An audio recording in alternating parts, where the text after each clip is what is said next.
Hello, everyone. Welcome to what's this? The June State of the Market. But before that, we're going to have a little conversation with some of the fellas representing the SoCo Expo. So last year was the first one in Cleveland, which Al and I had a fantastic time doing. We'll probably be a little more prepared this time, but Scott and Adam, thanks for joining us. Um, I guess if you want to, one of you wants to give a gloss over of the actual event, and then we can kind of dig into some specific details. Yeah, I mean, this year is bigger and better than ever. We've gone from like 10,000 square feet to like 80,000 square feet. We have bar and food right on site this year. And we went from 105 vendors from last year. We sold 172 tables this year.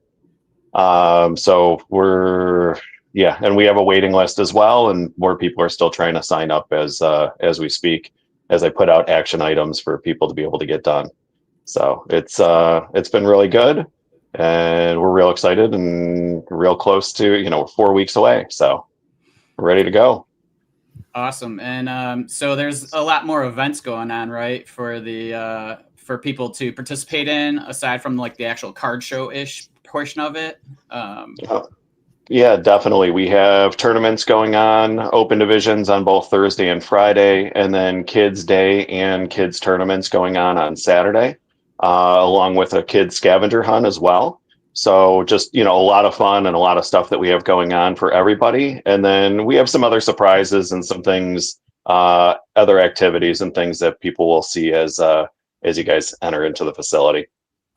That's fun. So what are those? No, I'm kidding. Yeah, we got, I'm happy to drop some things today, but like that's one thing I'm not giving up yet. Yeah, We, fair we, enough. we can't give away all the secrets. Fair enough. No, that's fine. I'll have to come and experience some of them. But some questions that I get that you guys are better probably to answer is about how far it is from the national, if there's transportation this year like there was last year, and if this is the primary focus of their national weekend, are there places that you would recommend staying around if their primary focus is SoCo and not necessarily the national? Yeah, I mean, we are less than 15 minutes south of the National of the Stevens Center. I believe we're about 5 miles south. So an Uber, Lyft, a friend, that's super easy for people to be able to go through to do. We do have a hotel room block that really filled up pretty quickly. I think we have 60 plus rooms already.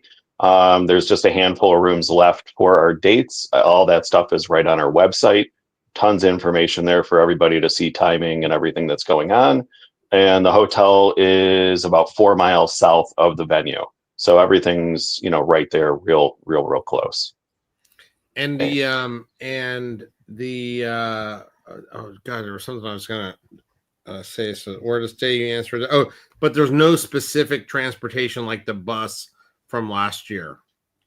No, since we're in Chicago, there's Uber, Lyft, and all that stuff that's right there. Last year, being in Cleveland and where the IX Center was, it's a lot more inconvenient, and so that's why we provided transportation last year. This year, not at this point.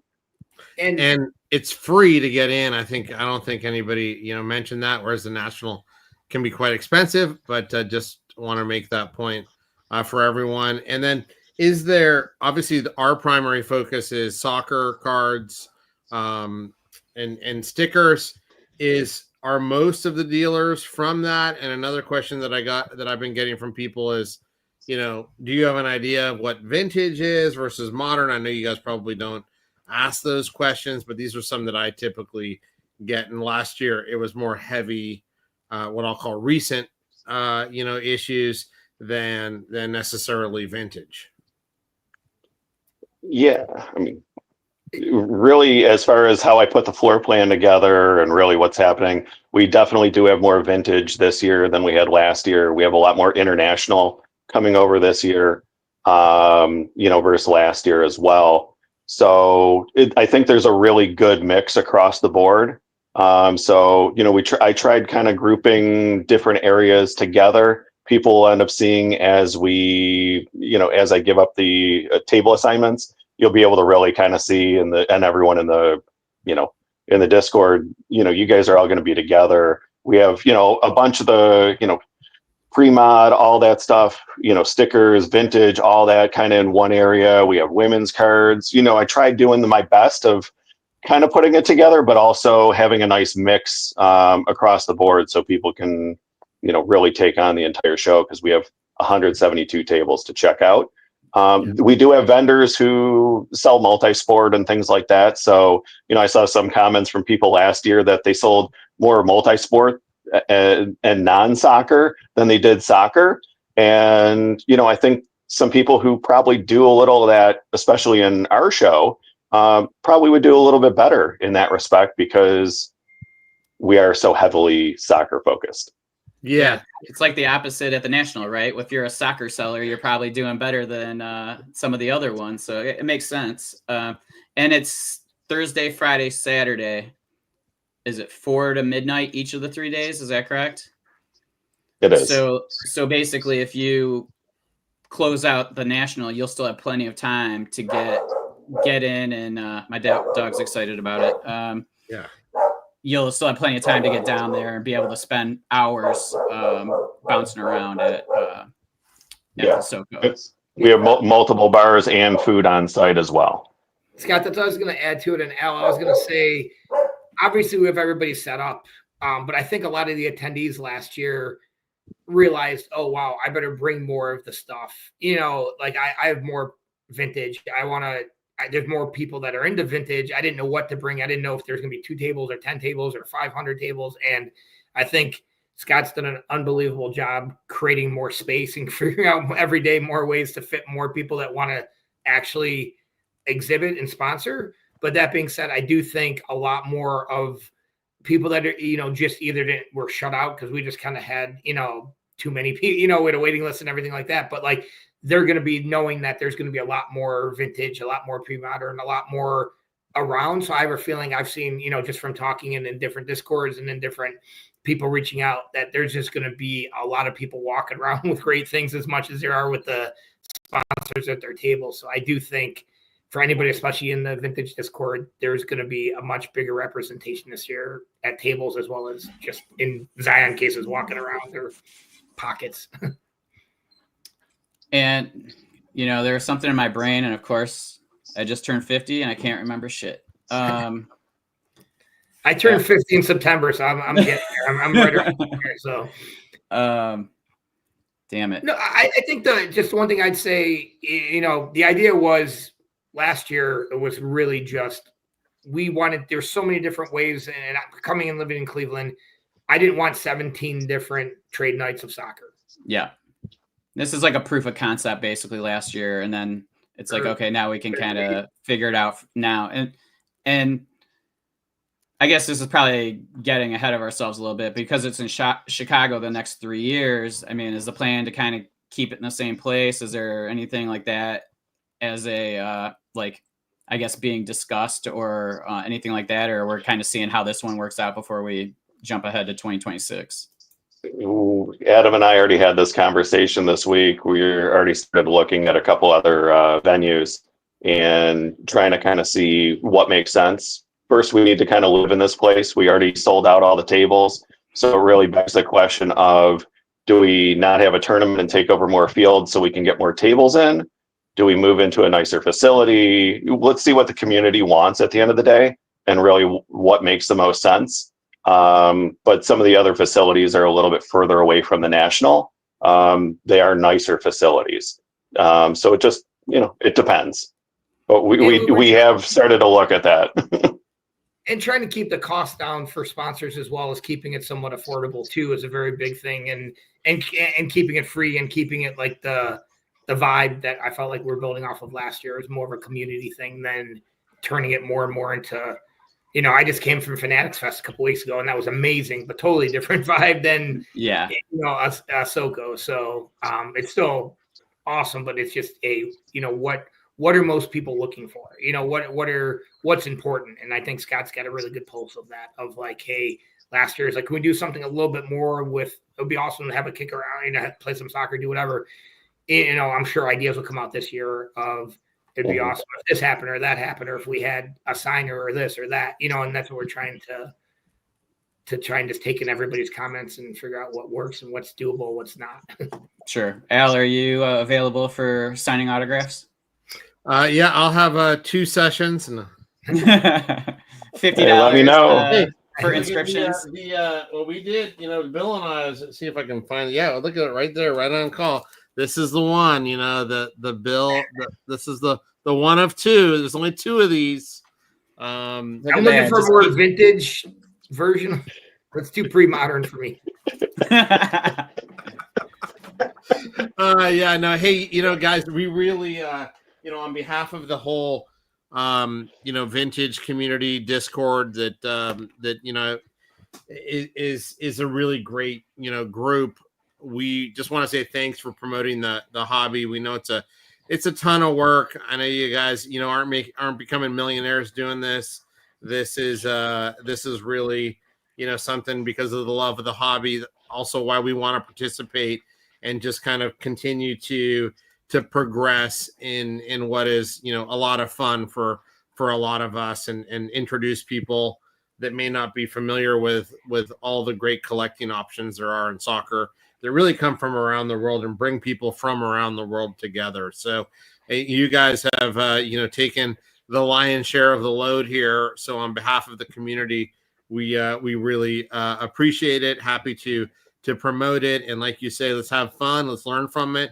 And every year kind of get better as we continue to drive, home kind of our passions and our little tribe of soccer collectors that every year is getting a little bit bigger. Has there been anything else? One last thing I'd ask is anything from the vintage, and I'm in there obviously, and I don't talk as much, but I'll read a lot, and I'm just kind of more of those quiet ones. But like anything that you've seen that have heard or directly heard that would be ideas for SoCo, even if it's not this year, for the next couple of years, that were like, oh, it'd be great to have this or great to have that, or this one really sucked, and whatever that might be. I mean, our interpretation last year was just how amazing it was, because never being able to see anything that was purely soccer, like it was just like, wow, this does work. There's enough interest, and it was just like, my heart was so happy to see that, just so like that was, I think we might have more critical ideas after this one. You know what I mean? Because it was almost like it was such like a rush to just be a part of that and to experience it. And I mean, it was so busy for us. Like, did we have much time? Like the first night, Al and I barely even talked. Like, and we're right next to each other, and because there was people constantly. And so, I mean, that's the thing. Like, I mean, I'm prepared to almost not even talk to Al like at all. And he's probably happy about that. But I mean, so I think this year I'll probably be a little bit more like focused on everything, and I'll probably be able to come up with some, some ideas and things like that. But I think, yeah. And from my perspective, sorry to interrupt you there at the end, Bill, but it was a struggle last year with the internet. I know we don't fully control that piece. And that did, I think, frustrate some people, especially, a lot of people, things are new. They want to check their comps. You may be fairly priced. Some people are higher, some people are lower. So I think and by the way, that wasn't just in SoCo. The National had the exact same problem. They always seem to have that problem. Yeah. So I don't know what could be done ahead of time to, test and, if it's even possible. And the cell networks seem to get jammed when you start putting, thousands of people all trying to get on them there. So, from my personal perspective, I'm trying to do a lot of comps before we go, if I can get my kids to finally do that project. But I think that even if we were to do the work, a buyer, especially a new buyer, which I completely get and implore people to do, that I can see that kind of being of a problem. And it was a little one last year. And so, and I don't know what you can do, because it's, Chicago, the facility is a facility, their infrastructure is their infrastructure. But that's just one, feedback that I think something we should to always consider moving forward. Yeah. Yeah. So Yeah. So last year we ended up bringing in some internet, more so for like the title sponsors who were streaming and stuff like that. This year, so the facility currently already has a network and Wi-Fi and everything there. They already have thousands of people end up walking through every weekend, and they're like, "Hey, it's no problem." And I'm like, "It is for our group." I said the number one thing we need is internet, and number two would be air conditioning, making sure that the place is cool. So, A, I'm bringing in extra air conditioning units, and B, I'm bringing in another network for the internet for everybody. So there's going to be the existing network that's there that they already service all the people who come through. We're bringing in another network for everybody in the venue. And then personally, I'm bringing my own network. So I have my own internet. Nice. Well, Scott, you thought of it all, because that was about the only real complaint that I, had heard, last year, and is always when you hear at the national. But yeah, I mean, look, at more than anything, just getting together. We're all we have our niches. We're all part of the same community, but we're very disparate around the country and the globe. And so getting everybody together is the most fun part of the whole thing, and so looking forward to seeing you guys, appreciate it, guys. Certainly appreciate everything again you guys did for our doing for the community, and we look forward to seeing you in just a few weeks. Appreciate it, guys. Appreciate it too. We appreciate you guys being a part of it, and obviously the vintage community and the representation is amazing, so just excited to have it grow. Scott's done the heavy lifting, so all the credit goes to him. Anthony's helping as well, but between the three of us, but ultimately this is Scott's back that's being broken to get this done. So he doesn't get enough credit. Scott, let me know if you need help loading the box truck. Appreciate it. I think we're going to end up having some content from that. Being able to go through the road to the SoCo and really what it's taken to be able to get here. So I'm looking forward to empty my warehouse so I can end up loading the truck and then driving across and seeing everybody. So we're looking forward to having everyone there. We're 4 weeks away, and action items are for all vendors are due tomorrow, 4th of July. Awesome. All right, guys. Thanks so much, guys. All right, and I sent my money in for the showcases the other day. Did you take care of all of ours, Bill? Yes. Okay. Yeah. All right. Yeah. You're good. Thanks, Adam. Thanks, Scott. Take care. Thanks, guys. Bye. All right. So good. That's fun. Fun to hopefully some of you guys that make it out to the national are able to come out to SoCo. I mean, I would expect if you're watching us, you're likely going to probably want to go to the SoCo over the national, to be honest, except for grading and that sort of thing.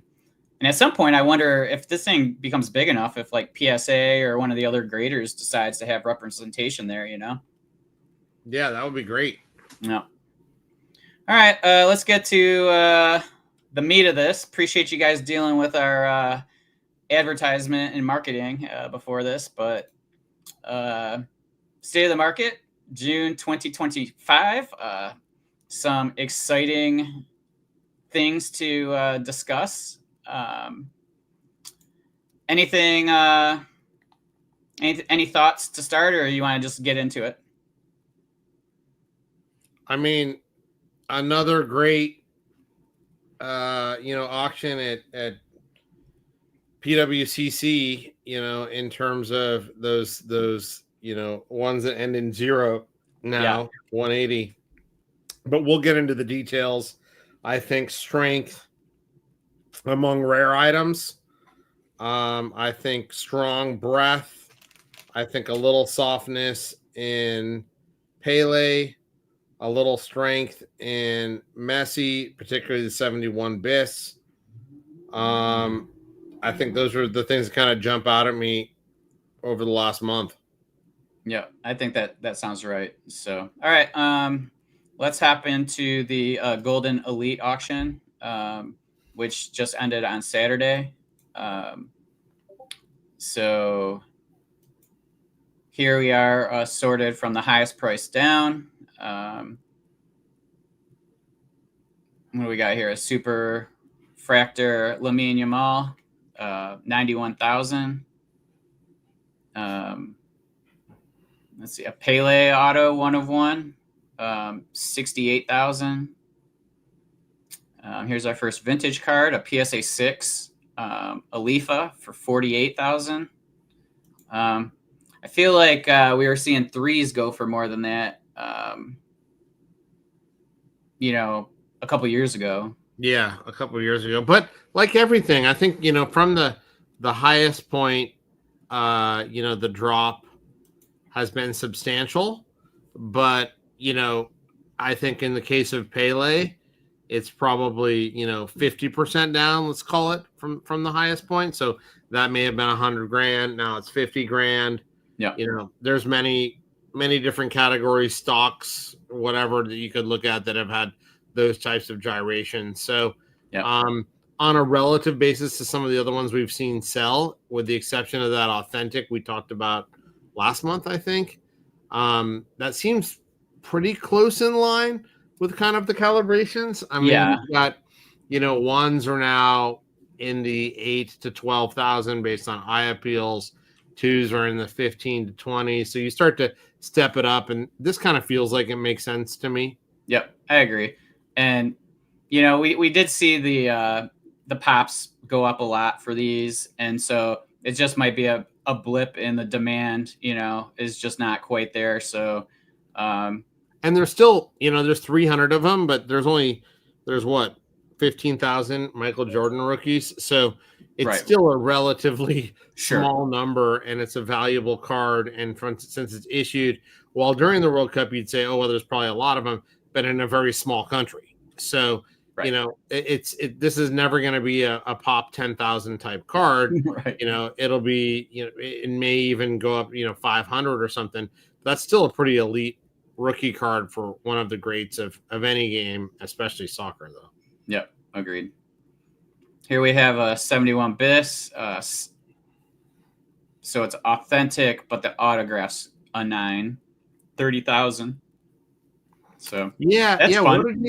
I mean, it's fun, and I've seen a few of these like bouncing around at different. I mean, I wish this had a grade. The card had a grade, even if it was just a 2, right? Yeah, just a surface issue or something. The authentic on the card, it just makes me feel a little uncomfortable. Like, could it be trimmed or something like that? Is that what you're? Yeah.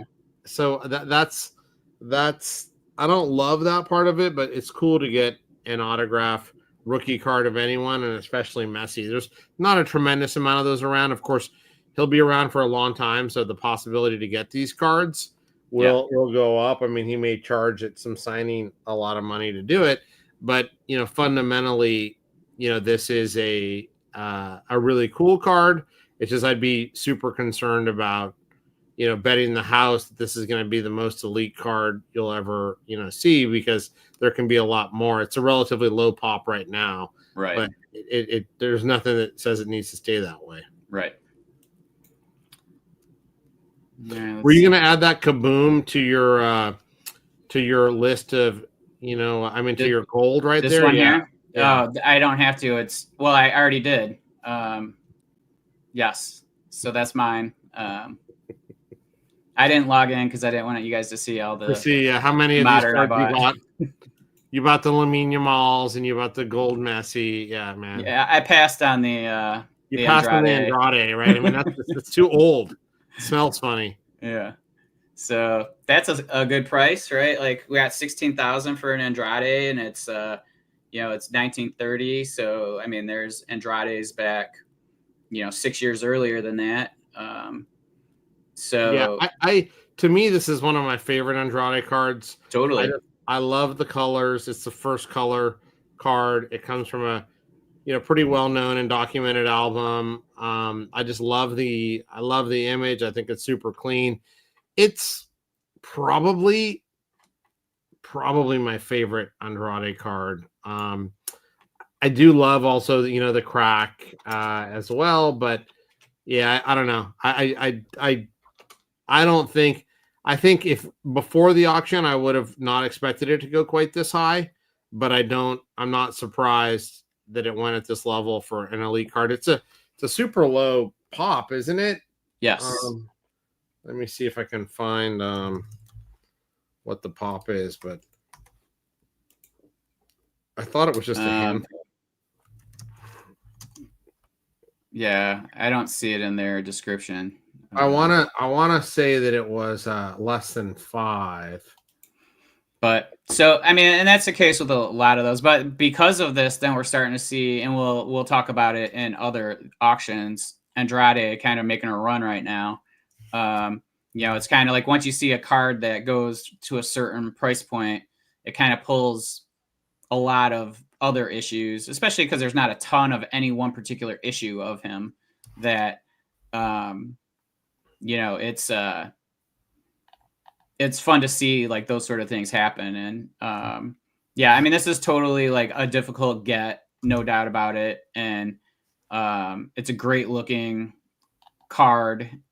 And the back looks great. Everything looks really good about it. And except for that's not the one with the lines, right? That was the Plus Ultra. So I mean, this one, if you look at this card, which I know it's hard when we're on the screen, there's this little white line that goes across it above his right shoulder, so the left hand side of the card, and that's actually on the negative. So every authentic card has this. It's kind of, it almost looks like an artist, it's like a signature or something like that. So I think at first look, a lot of people look at that and say, oh my god, it's scuffed or something. It's actually not when you look at it. And the back looks pretty good. A few marks over on the side, but overall looks pretty good. And I can't find this in the pop report, but I found on Card Ladder, there's 1.4, 1 2.5, and this 2. So there's only 3 in the PSA. There's more out there. It's not that rare. Sure. This is not a 3 pop. It's probably more like a 15 pop, if I had to guess. So still a rare card. Yep, agreed. And a great looking one. Yeah. I thought you were talking about me for a second, but I realized. I mean, I am. You're gonna have to get. Well, I think by the time we have the thing, I won't my GLP-1 won't be fully taking effect, but but yeah. So here's a Puskás autographed card, 1500. Very those cool. are always fun to see, like those autographs. And let's see what else there is vintage wise. Here's one with Di Stefano and Copa. And that's cool.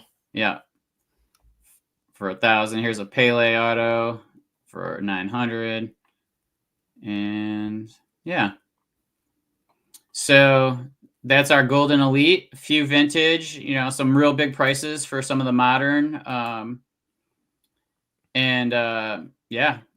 Seems like a pretty healthy market at the moment, with some big draws. And there's a couple other kind of like elite type auctions that ended in June. So I'm just going to bounce to those real quick. This is for the Spring Goldin 100. Here's the Yamal 101 Topps Chrome auto for 400,000. And Pele debut PSA 8 sells for 30,000. So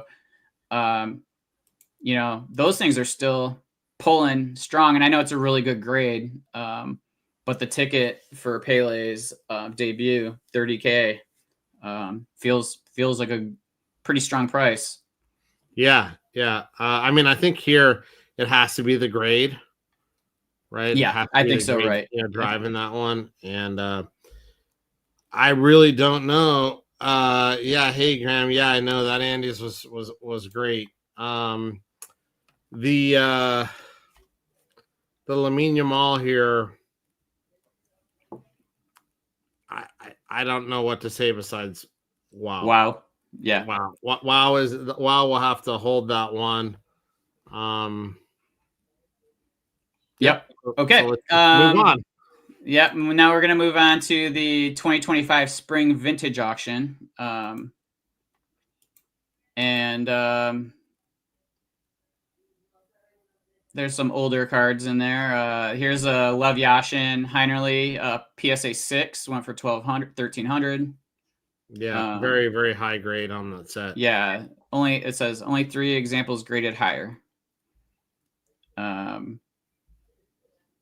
Feel like this particular crack Pele has dropped a ton in value. Yeah, I think that's right, and that's a really high grade. Like Yeah, there 6. used to be one selling for around there, 250 to 450, and now a 6 is bringing in 427. So I'd say that's pretty disappointing. Yeah, and I saw a raw one sell for like under $100 on eBay. Yeah. So that's about it for Goldin. There really wasn't much in the weeklies. So we're gonna move on to the Fanatics Premier auction. So let's see, we got about 11 soccer cards, which is more than we typically see. Here's a PSA 3 Alifa Pele for 14,000, which feels like a little bit of a deal relative to other sales we've seen recently. At least to me. I don't fully remember this, but I thought this was a solid looking copy. So yeah, I mean, I it's hard to imagine this not being an iconic card for soccer collectors over time. And getting a nice copy. It's got some chipping along the edges, but it's a solid 3. I think it's fairly graded, nice colors, little rounded quarters. But this is kind of what I think about when I think about a 3. Yep, exactly. The back's pretty clean, a few marks, but overall looks pretty solid. Yeah. So yeah, I never want to call kind of bottoms on things. But I kind of feel like we're headed in that general direction here. If we haven't hit it, I can't imagine it'd be that far off on this card before, I would kind of expect over a longer term hold that, the returns would be, pretty reasonable. And, barring some massive additional influx in the pop. Yeah, I tend to agree with that. Here's a PSA 4 for 23. And honestly, just from at least what I see here, I mean, the front of the 3 almost looks better than the 4. Yeah, I'd say the 4 here was the worst card to my eyes. But you people trust in the holder, right? But I think that's part of the reason why that doesn't go higher. Yeah. Remember, we just saw the 6 at what 58 or something in the other one. Now this the 9 going for 60,000 here on the 71 bis. It was probably 20. No, let's see. About like a little more than a year and a half ago, where we were calling, this was hitting 20,000, and now it's back up to 60,000. So this is part of the strength we see in the 71 bis Messi, in a PSA 9, but it's also been, growing at all sorts of different at different levels. Yep. And then we have the PSA 5, which went for 31,000 Alifa. And that looks pretty solid, at least on the front. I didn't see the back, but a lot of these being sold right now. So it's not like there's any potential pent-up demand, so it's one of those times where you go, might not be the worst time to pick one up at this point, right? So, all right, let's start getting into the weeklies. We'll start with the 178, which was ended 3 Sundays ago. Nothing that went for only one card went over $500. We've mentioned this in other shows about how it just feels like people are waiting for those Fanatics auctions that end with a 0 because of the bonus for sellers, and it's almost turning into like a special vintage soccer auction, which, I mean, I gotta say, I've had a blast the first 2 we've had doing the live stream. So adds a little bit of fun into the whole collecting thing, but it also makes some of these weekly auctions a little less exciting as well. Yeah. I mean, there's some positives and negatives, right? Correct. I mean, I'd prefer it this way versus because otherwise you have to be like hyper focused every week, and it's nice to get, hey, every couple 2.5 months I can get focused, as opposed to worrying about that I'm gonna most likely miss some great stuff on a week-to-week basis. Right. All right, so we're just gonna move on from that. We'll go to look at the 179, which has some interesting pre-war stuff, and a really high grade Maradona Calciatore for 4,000. Then we have Singleton and Cole. Needham goes for 1,400. A Cadles Needham goes for 900. Yeah, I love that. I mean, that Singleton and Cole, I love that image. It's amazing. The one thing here is like there's like some serious pieces missing of this card. Like I have no idea how this got a 1. Like I have like a little nick in my cards, and they give it like an authentic. Right. Like chopped. Like I just don't know how this gets a 1. I mean, missing the whole right corner, the left corner, the bottom left corner is okay, I guess. But I just look at this and still the image is awesome, great card. But it was just like, holy He's looking. cow. You're talking shit, Al. Yeah. Hey, dude, it's not about you. It's about your corner, and not your corner kick. You're a little rough around the edges, brother. Yeah, he's rough around the edges, but still an awesome, like super low pop, very desirable card. It's nice to see Needham. There's like 4 Needhams or that went for like close, including the Taddy and this last. Yeah. And the other one, there's like 5 pretty rare Needhams, and they all went for what I'd consider, decent prices. I think certainly there was a stretch on the Singleton and Cole, and maybe the Cadles are the 3 that seems about right. A couple of there's a Guinea Gold that I thought went relatively cheap. Yeah, I feel like if we're gonna pick out of those 3, I'm picking this one. I think the Guinea Gold.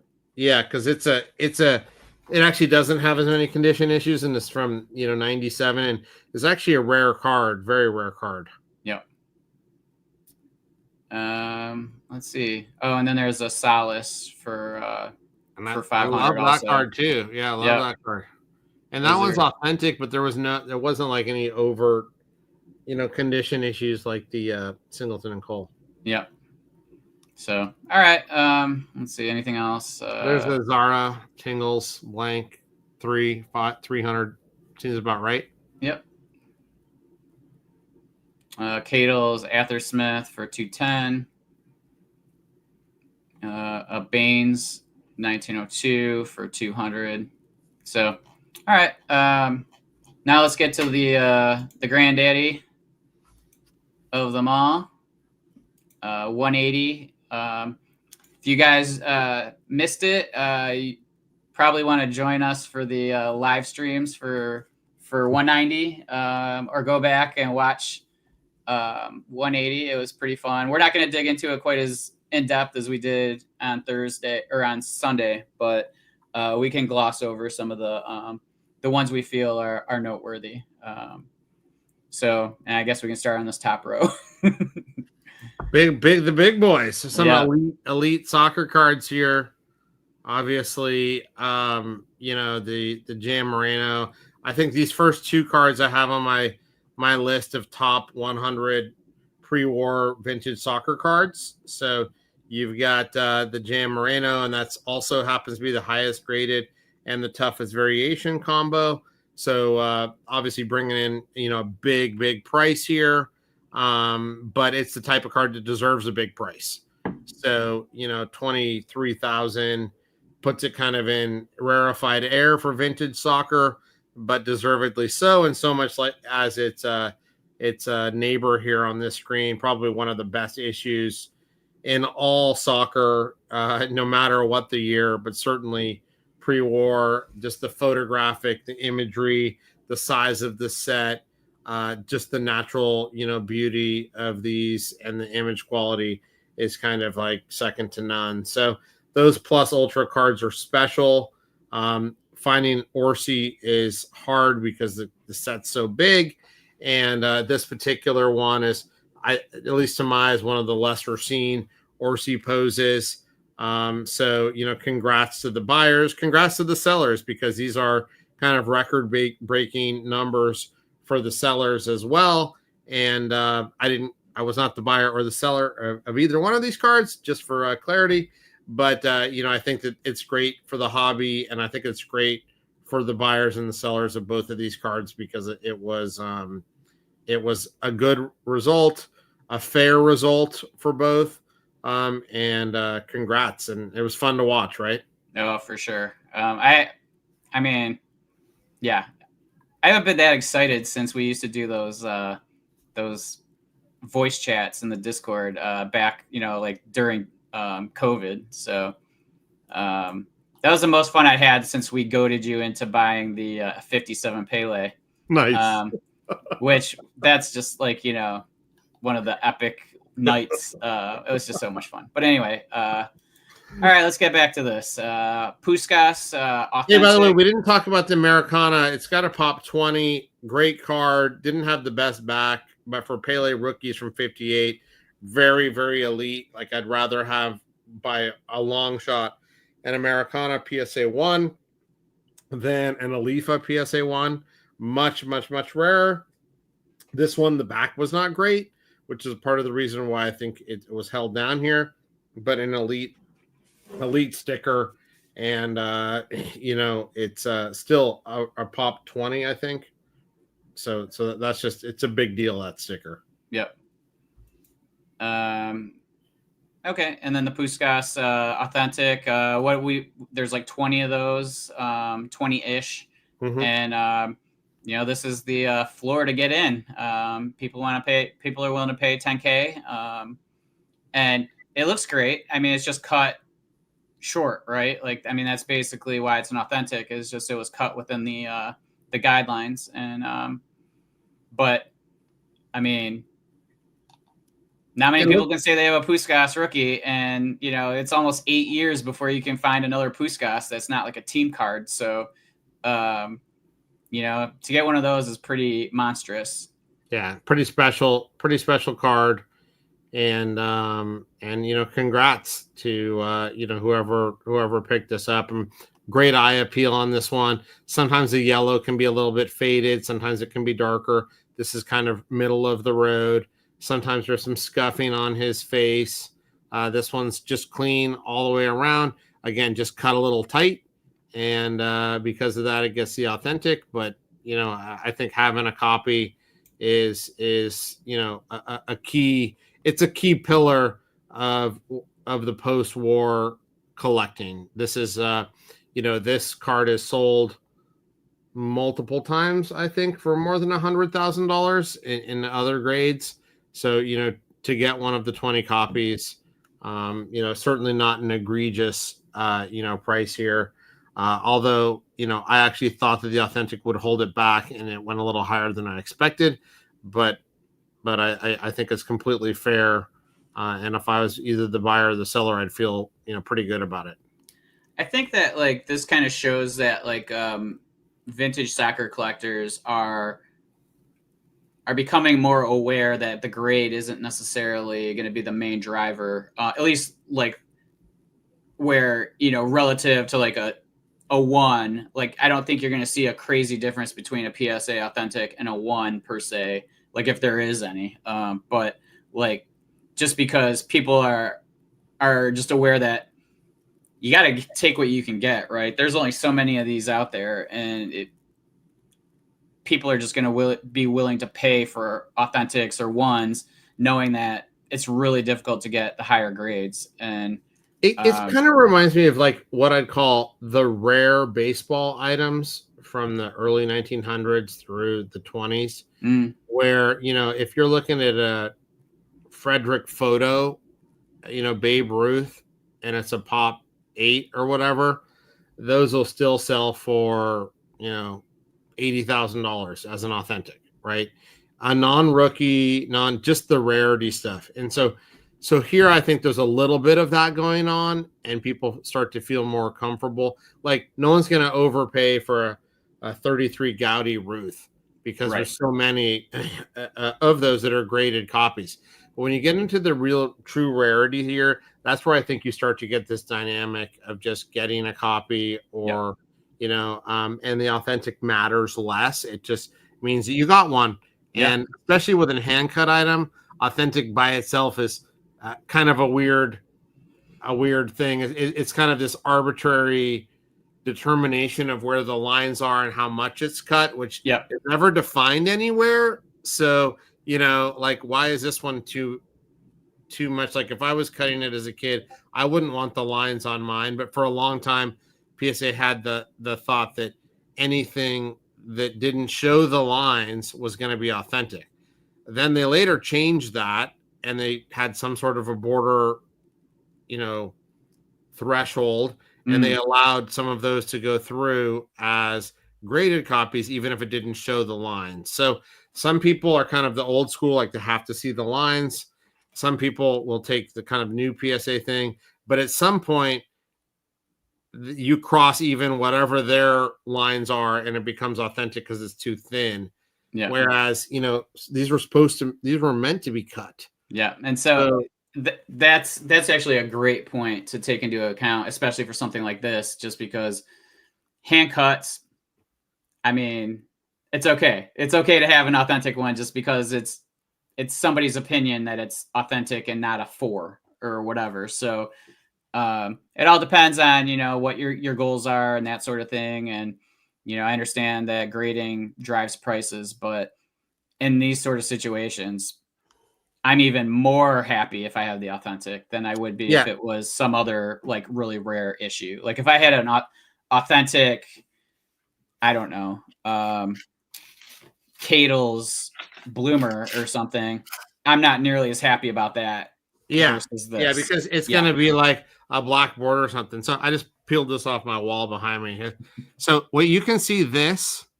Okay, so this is one of my copies of this card. And this is a PSA 6, which for a long time was the highest graded copy, right? But what you'll see in that, so you'll see it's much thicker, the border here, than that one, right? But it's also not perfectly cut. If you look around it, there's a little bit of a like wave. You know what happens at the end of the scissors? It didn't go perfectly straight, right? But this they graded a 6, and it's completely inside the lines, but it's just barely inside the lines, right? So I just mangled this tape, so I have to fix this, but whatever. PSA 2 now. Yeah, my PSA 2. I don't remember what my wife. Oh, it was my birthday or something. She did that stuff. So anyway, great card, great price. I feel like also the macro situation with like crypto where it is, the stock market where it is. I think that's also kind of helping kind of some of this pricing that we're seeing here as well. Yep, that makes sense. Okay, PSA 2 Alifa for 10 grand. Then we have a PSA 6 Titulares 50 Pele goes for 9,000. Super high grade. I mean, which one of these two do you want? I'd probably take the Titulares. I think so too. I think it's just that's still the pop's still less than 100 on that, so it's rarer than the Alifa, and a 6 is a really, really high grade. Yeah, it says pop 104, just one graded higher. Yeah, so that's probably where I head. Yep, I think so too. And this one, I love the 86 here. Really nice looking card. And I think 9 grand is the right price on this one. It's the rarest 86 version. Oh. funny that I picked that one out of all of them. Sitting here with my authentic altered Cadle's Bloomer. It's targeted okay. hit there. That's an epic card, regardless. 100%. But just relative to the Puskas. Relative to the Puskas, I'd rather have an authentic Puskas versus a graded one of the hand cutting and all that stuff. Yep. Yeah, that Pele was awesome. I thought that the Maradona was a kind of middle of where they've been going, so it's kind of not a tremendous change. Some craziness going on the authentic altered Pele's, right? Yeah, somebody mentioned that this is one off of that other one that went like For like 25,000 or something. Yeah. Yeah. So something was going on there with people having something going on there, but I don't know what. Here's a PSA 9, 1970 Panini Pele, goes for 6,000. High grade. Yeah. Here's the Revancha Di Stefano, authentic for $6,000. That's the one looking back that like I feel like you know, I feel like that's the one I could have seen it go more. Yeah, like I think, or maybe I should have bid on that, or you know what I mean? Yeah, it's one of those, just because it's so rare. And it's interesting here. I noticed after the fact, which by the way, I think the grade is right because it's cut tight. You can actually see over here one that's cut. I'm not gonna peel that one off the wall, but it's cut. It has actually white borders on it, and there is a blue border around this, which you can see a little bit on the card. So this is correct to be authentic because it's not cut as intended. It is much tighter than what's intended. But these are also hand cut, and the flip doesn't say hand cut on it, which I thought was interesting. And I looked back, and it doesn't say it anywhere, even though it clearly is hand cut, as you can. Oh, you can't even see on this one. This is one where you can see the blue with the white borders around it. Yep. And I thought for sure they had hand cut on the flip here, but they don't. They called this one authentic, and this one used to be an SGC 5, and you can see there they say hand cut. So I think the part of the problem on this one is I think it has the my pedigree on this. So if it didn't have that, I think the new flips will call these out as hand cut, which that flip didn't have. And I wonder if that affected people's thinking on this card. But it's a super hard card and a beautiful card. And in retrospect, looking at it, I felt like it went light, even though the back was shredded. Yeah, I mean, just to even have one like is pretty special. So kind of like the Puskas in a way, because you're not getting. I mean, how many 1940s Di Stefanos are there? Like, I think we talked about it before, and it's less than 15. So yeah, with all of them, right? Every one of them, yes. All 6 or 7, like everything is like a pop 3 at most. So. All right, here's a Tarasconi for $4,300. That's a strong price for not one of the big names, right? Like yet. Rivera PSA 3 for $3,000. Those had been in the 1,000 range, so for 1s and 2s. So a 3 is a big grade. Look at it's the top graded one at a 3. That tells you top one of one also. Yeah, so that's why you get the accelerator there, but that's a pretty big price. Very rare 59 Americana as well on the Pele. Again, some of the Pele is going pretty soft. Yeah, PSA 5. Here's the rerun of the Copa. It went for basically 30% of what it went for last time. So we'll just move on from that. I think we've killed that conversation. Here's another Andrade. That conversation, you can watch our live from the night that was going on. Yep. Here's another Andrade, PSA 3, the 32 Glorieta, 2,800. Which is a strong price. We kind of agreed that it got pulled up because of the Andes sale. And and then there are other versions of that. Yeah, which you'll actually see in a moment. Yeah, you'll see. Well, this was other ones. So I think that it's a great sticker, but that's much more common than the Andy stickers. Yeah, for sure.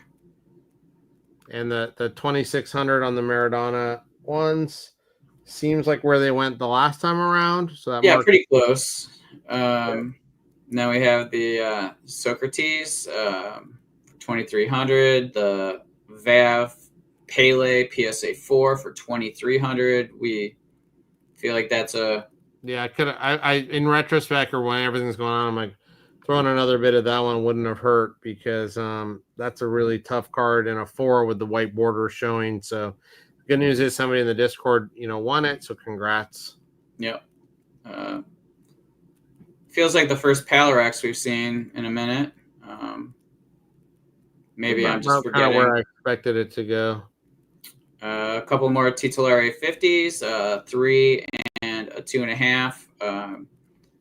I like the eye appeal of the 2.5 a little bit more, and that's probably why it's close to the 3.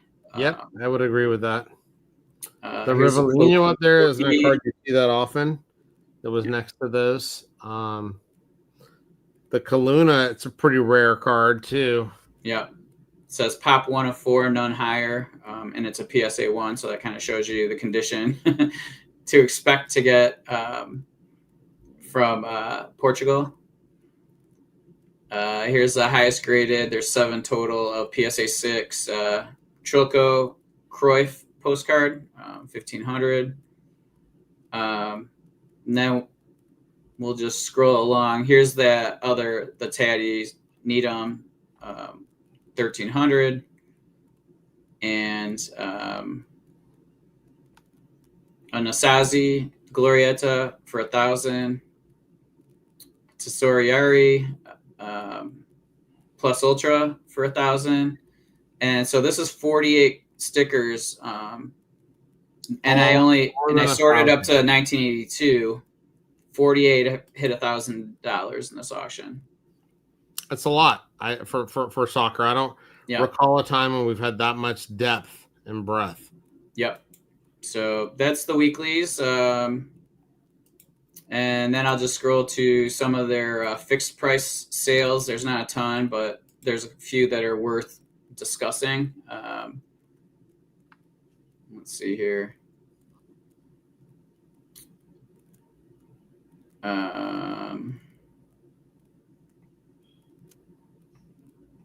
What was it? Is that Rivera went for 8,000? Yeah, it looks like it. 59 Vav Rivera PSA 6.